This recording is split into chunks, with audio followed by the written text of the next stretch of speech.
Hello everyone, it is Christian once again here from the Calcio Bros, and that means when it's time for one of my videos, that means another round of Serie A has come and passed. We are inching closer to the end of the season. Everything, like I said, is getting down to the nitty gritty, and a lot of teams trying to finalize where they want to be and trying to meet their objectives. Some teams have already met it, while others are fighting for it, of course. Some looking closer to others. That's we can say that's mainly at the bottom, where a few teams are really scraping out to try and fight for survival. It's really, you can say it's kind of between four teams now, but at the top, it's a whole nother story. Inter definitely starting to pull away. They're inching much closer to that Serie A title. It is theirs to lose. While the Champions League, the rest of the Champions League spots are up to grabs as well. It's incredible how tight. We haven't had a Serie A like this in such a long time, that it is great to see that from second to seventh, it's anyone's game for that top four spot. Some teams are looking in a better position than others, but it's still a couple losses here and there, while other teams winning will change the standings completely. Now, some teams have played more games. There are the odd team. I think there's only one game that still needs to play, and that is between Lazio and Torino. While the other games from round 3, which was Juventus Napoli, and round 28, which were Inter Sassuolo, were both played on April 7th. I did talk about that last time out. I will recap those scores quickly before I go into what we saw in round 30.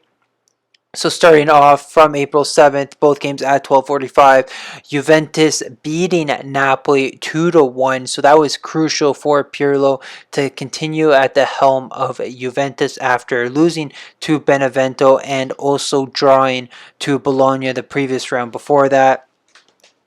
The one thing about this result is that Napoli actually still do have the head-to-head.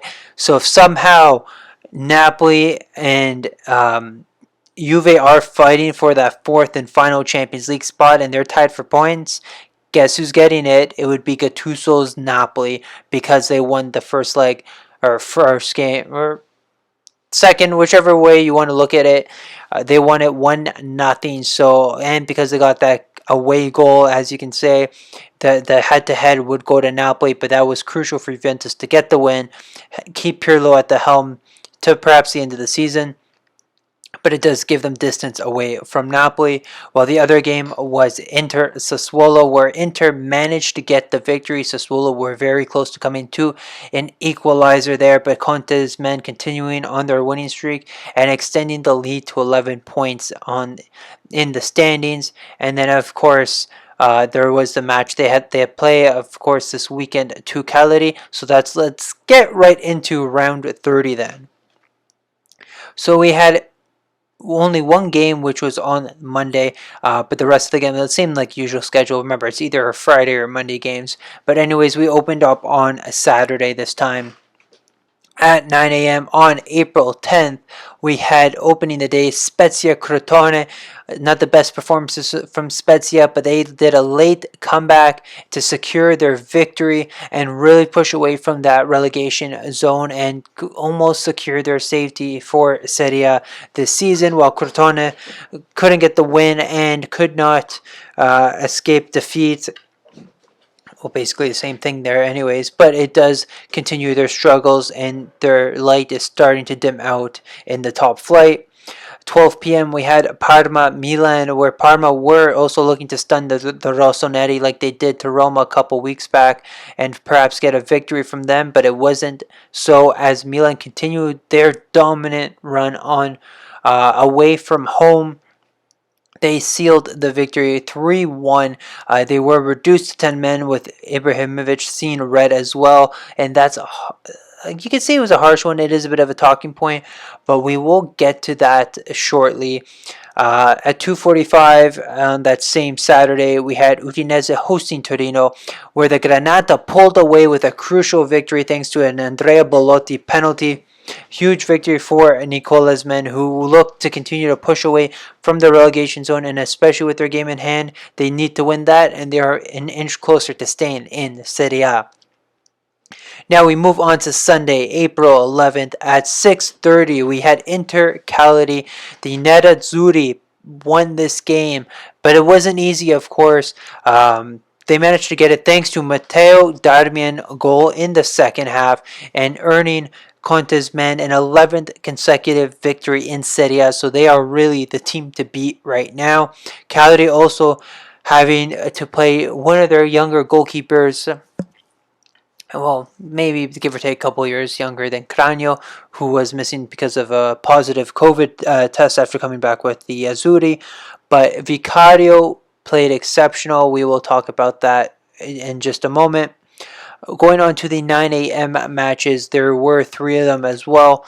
We had Verona Lazio, where the Biancoceleste get the victory late in the match, the 92nd minute, thanks to Sergei Milinkovic-Savic. So a huge win for Lazio as they look to push on and try to sneak into that not fourth and final, but into that Champions League top four positions.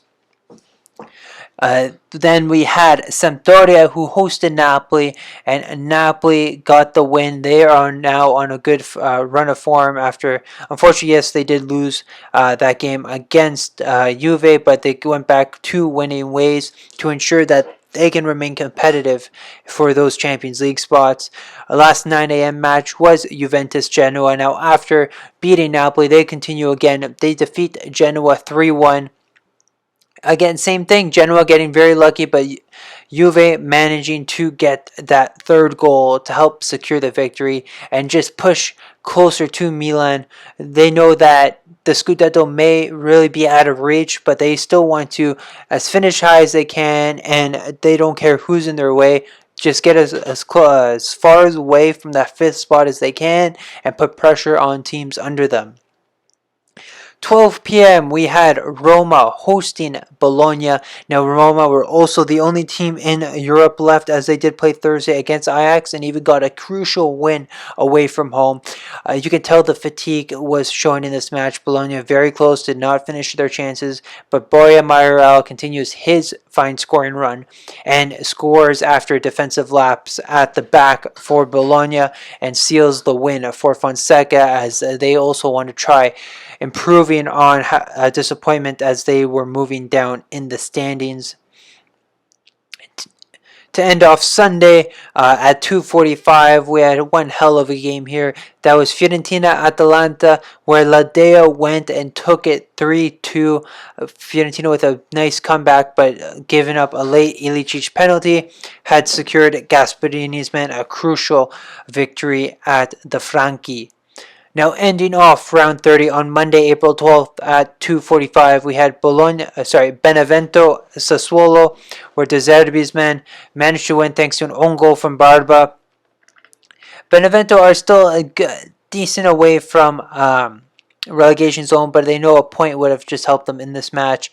But Sassuolo get a victory and get a win after not getting one in their last three matches. So now, those were all the results from round 30, plus the additional two makeup games there as well.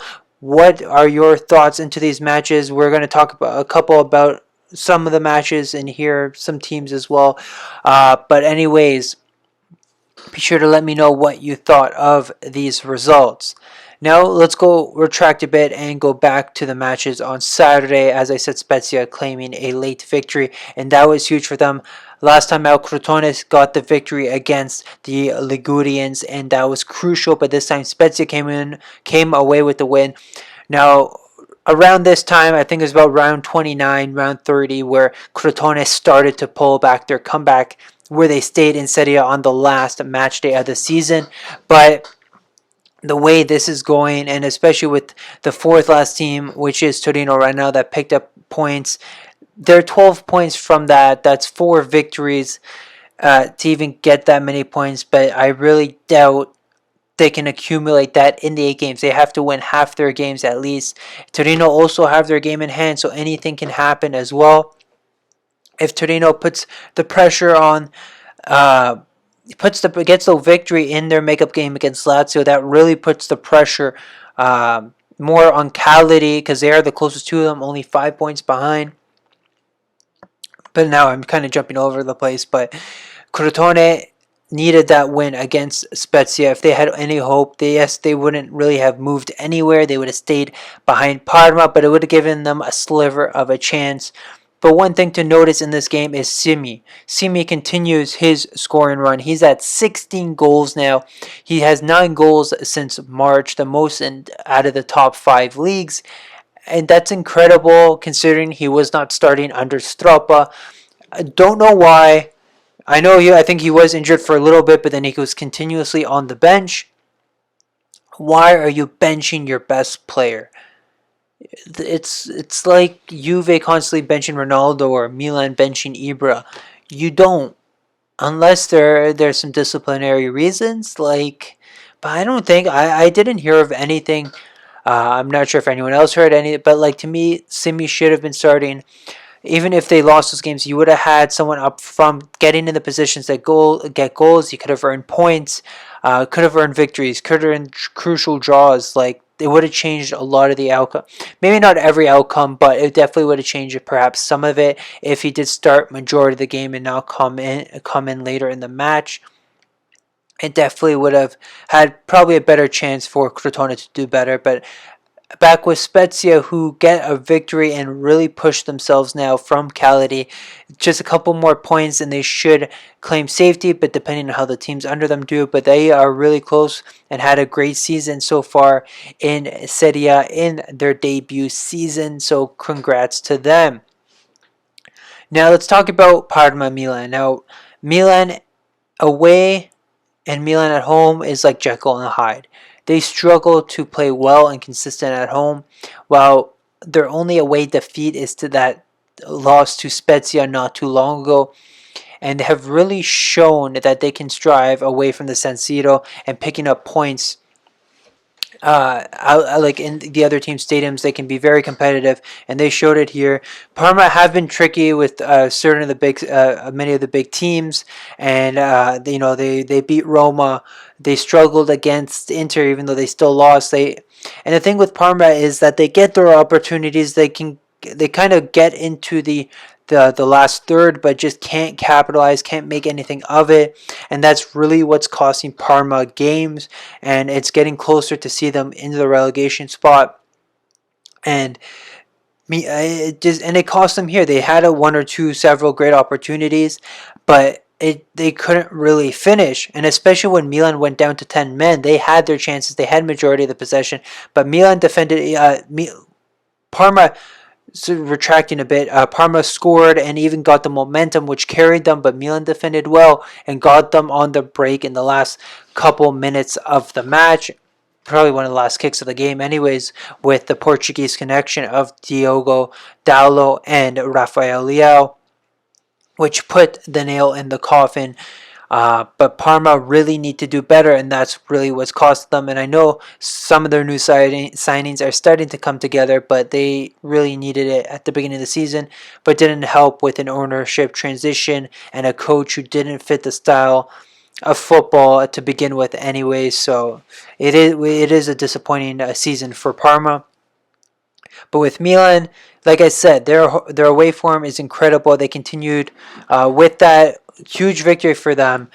They got the win, and they want to keep pace, making sure they stay in the top 4. They put the pressure on Juve and Napoli, all those guys. But we actually had a time where the top 7 all won their games: Inter, Milan, Juve, Napoli, Atalanta, Lazio, and Roma. So that was a thing we actually haven't seen for the last few years now, that every team in the top 7 fighting for the Champions League has won their game. But they know they are. It also did put pressure on Inter in a way, because if Inter did lose, they would have maintained that 8-point gap. But Milan are still sliver of hope alive for the Scudetto. It's probably not going to be the ultimate thing at the end of the season, because it is Inter's to lose. But they did what they needed to do. They got the victory, and they want to finish in that top 4, as that's always been the objective for the season. They will keep going and keep doing what they need to do if especially if they want to be in the Champions League, because that's where the revenue comes in, and that's what they can use to help buy players to be super competitive and be the team that they once were. And they, in order not to go back and go in that era where it was the dark periods for Milan, where they couldn't even go into the top seven and challenge for a Europa League spot. Like, they want to do better. They want to challenge. They want to be competitive, and they want to show they're what made them one of the top teams in the world years back. And now talking about Ibrahimovic's red card. From what's been understood, the ref wrongfully sent them off because he misunderstood something. Um,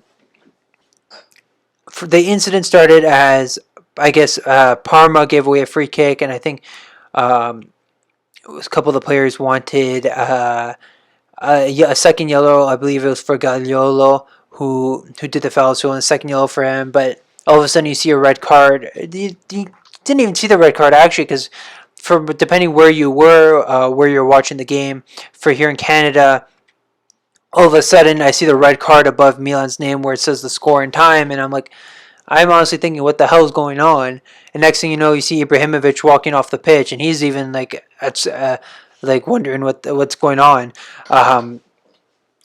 But from what's understood and from what video evidence that there is, and even many pundits or Italian pundits have said, and journalists as well, even I think some referees, that they should have audio VAR to correct a decision depending on what a player has said, if it is actually blasphemy or like offensive towards the referee, or like any other official.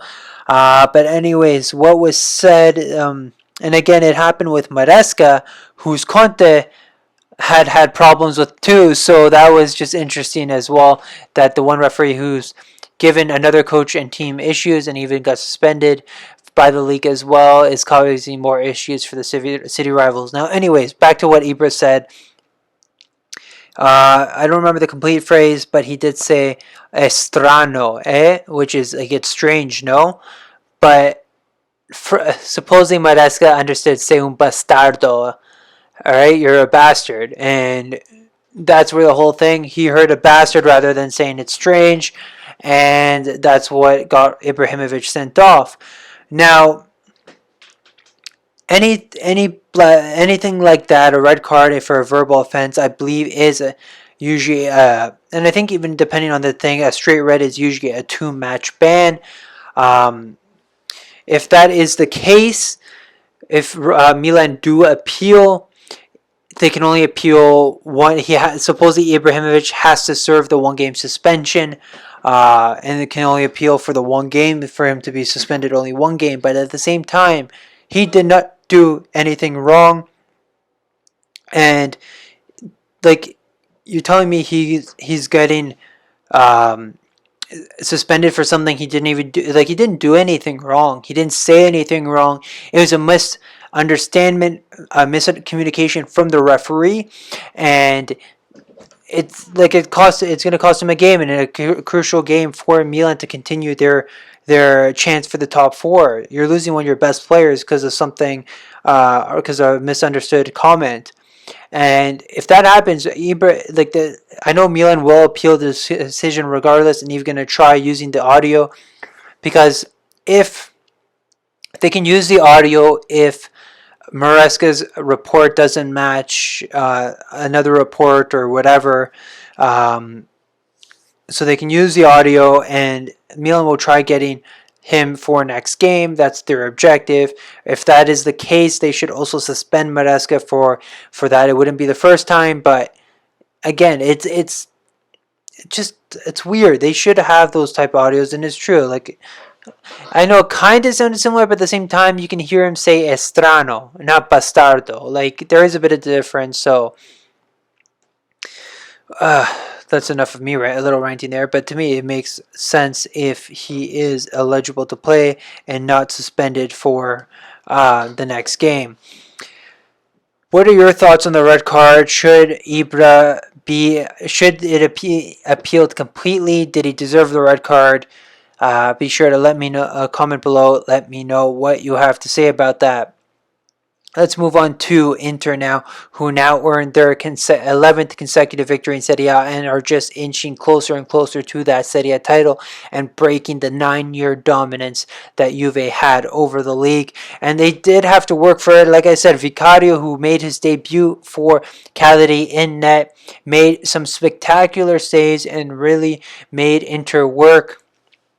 The fullbacks linking up Hakimi and Darmian, just breaking through right there and getting the goal in the empty net. But otherwise, they really had to do it. And a win is a win no matter how you get it.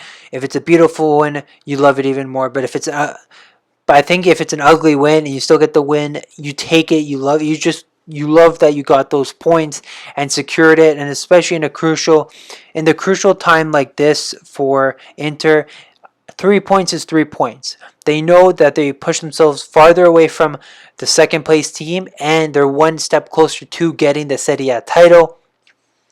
And it is theirs to lose. Now, like I said, with no Champions League, Europa League, Conte was free week out. He can play the same 11 every game if he has to. That's the thing, and his players are more well rested compared to a lot of these teams who had other midweek games. So that was the thing with Conte as well. When he has 1 week to prepare for a one fixture a week schedule, he's a master because he's able to get his players in how he wants. But if he has to constantly rotate, it just doesn't work. So right now, it's helping him, and especially that Milan overachieved for so long, it is starting to fall a bit on them. And they did have those Europa League games as well as the fatigue and injuries were catching up.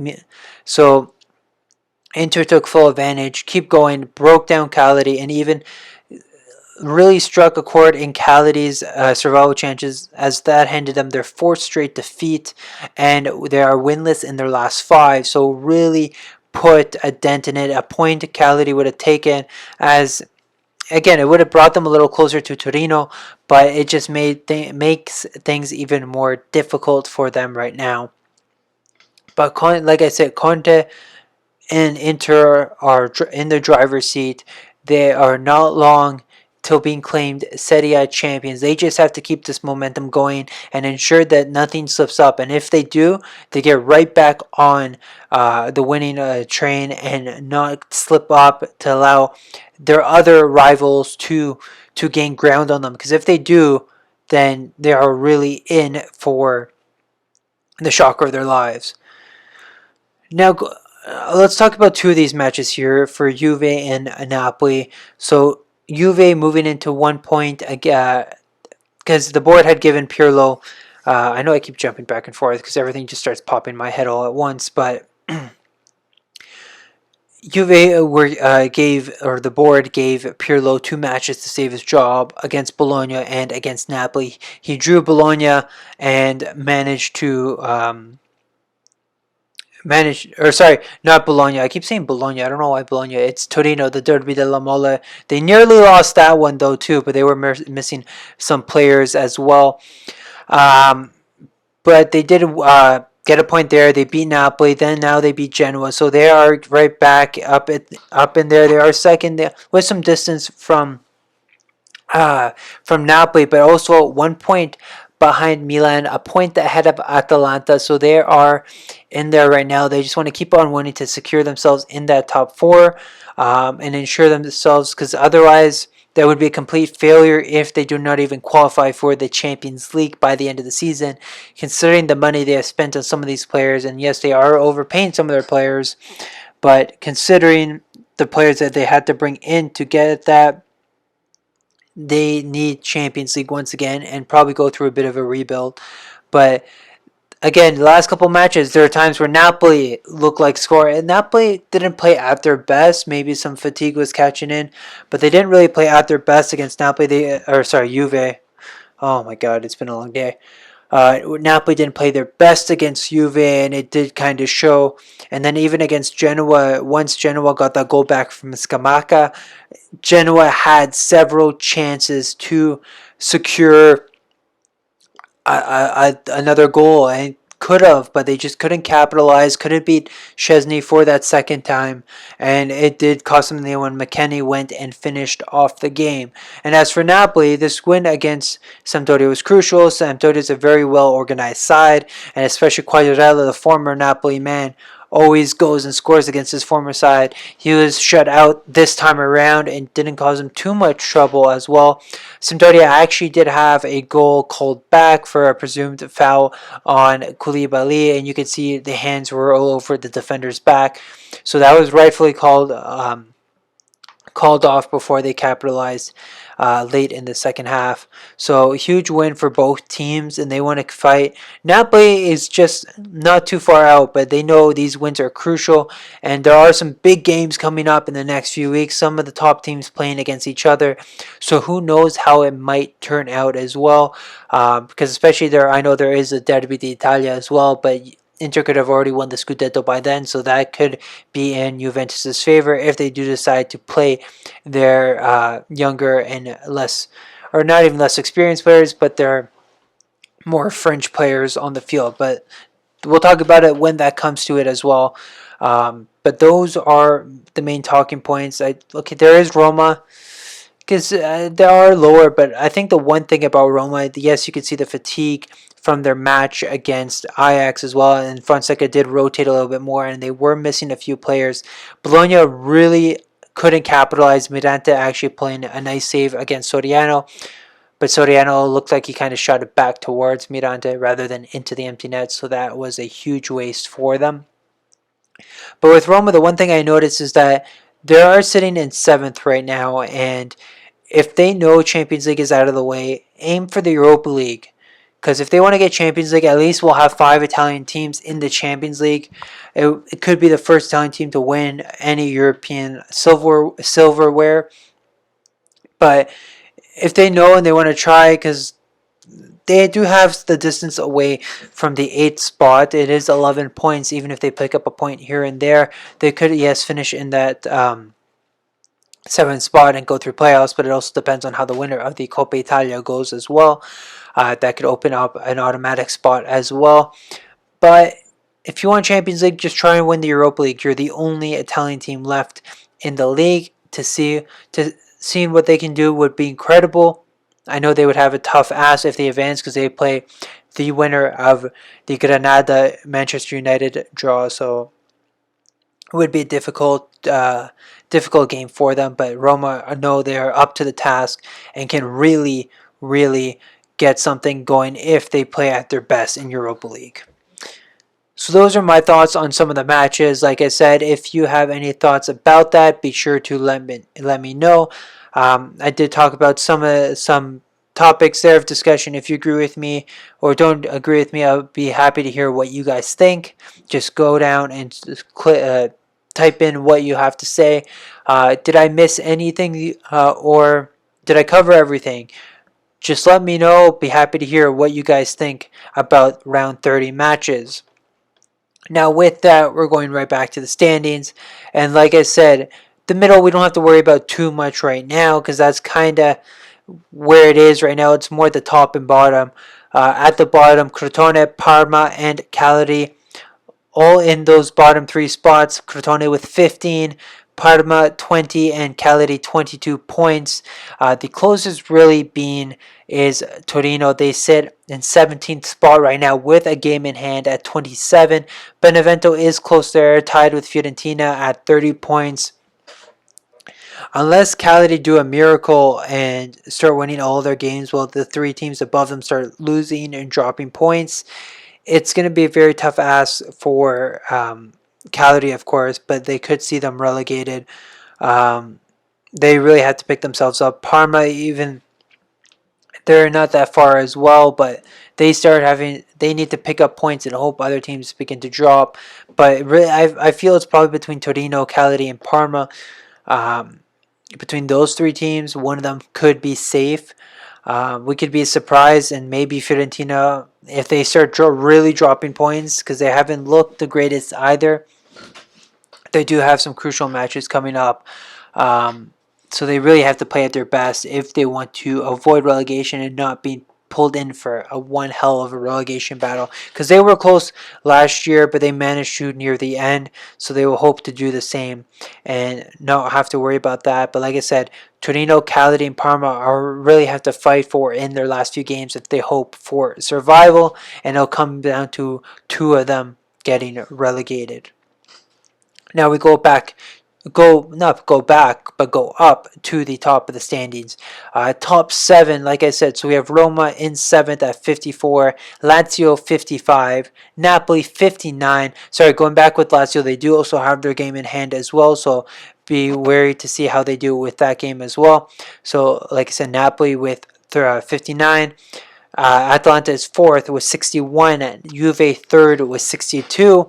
Milan 2nd with 63. And Inter 1st with 74. So we haven't seen a 2nd to 7th so close in a while. Only a 7 points separating 4th and 7th. So it's still fairly close with some big games coming up, especially for those teams as well. Anything to play for. Like I said, Milan trying to at least, they were at the Scudetto odds for a while, but they were hoping to at least just achieve a top 4 finish and not lose out on that, considering the way how in form Atalanta and Napoli are. Juve starting to pick it up again. Lazio could get back, could be talked about again if they win their game. So anything can really happen. Like I said, with the Coppa Italia as well, it's between Juventus and Atalanta. If those teams finish in a top 6 position, already qualified for Europe, and it does usually happen also who ends up, since they're both in the top 6 right now, they would open up that 7th spot where Roma would not have to go through European qualifiers. So we'll see who really gets those other 3 spots in the Champions League. Inter, you could really say, have it for sure in the bag, while 2nd to 4th is all to play for. So really keep an eye on the upcoming fixtures. And I feel let's get right into that for round 31.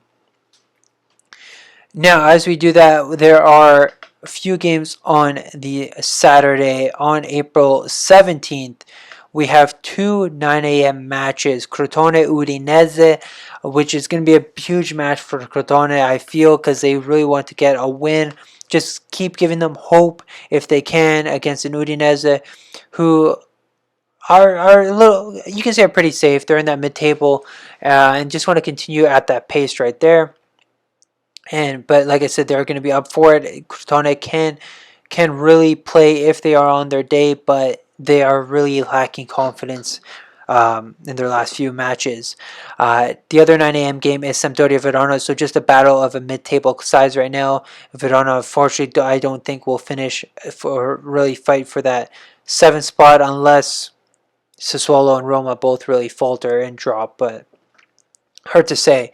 12 p.m. Sassuolo Fiorentina. Same thing there. Fiorentina hoping to get points, just pull away from the relegation zone, whilst De Zerbi wants to find some consistency in his side and just maintain a solid finish and solid end to the season. We're going to end off at 2:45 on the Saturday is Cagliari Parma. So this is a huge match at the bottom. Even whoever wins can really shape how the relegation side is, because if Parma win, they will pass Cagliari, while if Cagliari win, will only be 2 points behind Torino, depending on how their games go as well. So that is huge to see who can pick up the valuable 3 points in this match and who will get closer to their survival. Moving on to Sunday on April 18th, 6:30, Milan hosting Genoa. Now, like I said before, Milan at home and 6:30 matches do not go. They really want to put that bad luck away and get that victory against Genoa. Genoa was also the last side or to defeat them last season in Serie A, and then that's when Milan started to go on their undefeated run. They hope to change things around and get the victory this time against the Grifone and continue to put pressure on every other team under them and hoping to pull away with something in this match. Moving on to 9 a.m., three matches once again. We have Bologna, Spezia, a huge match for Spezia to get a victory, while Bologna just again want to find some positivity and maybe some a good result in this match if they can. Lazio Benevento at 9 a.m. Battle of the Inzaghi brothers here. While Simone is his team's on a good run, 4 straight wins, looking to take his brother Filippo, who's been on a poor run with Benevento, and Benevento trying to get some wins and even themselves just kind of pull away and not be dragged into a relegation battle at the end. So it's going to be an interesting matchup here. While the last 9 a.m. match is one of the games of the weekend, is Atalanta Juventus. So two teams at the top. Atalanta, the highest scoring team in Serie A, both attacking teams. Who will get the victory here? Last time it was an entertaining draw.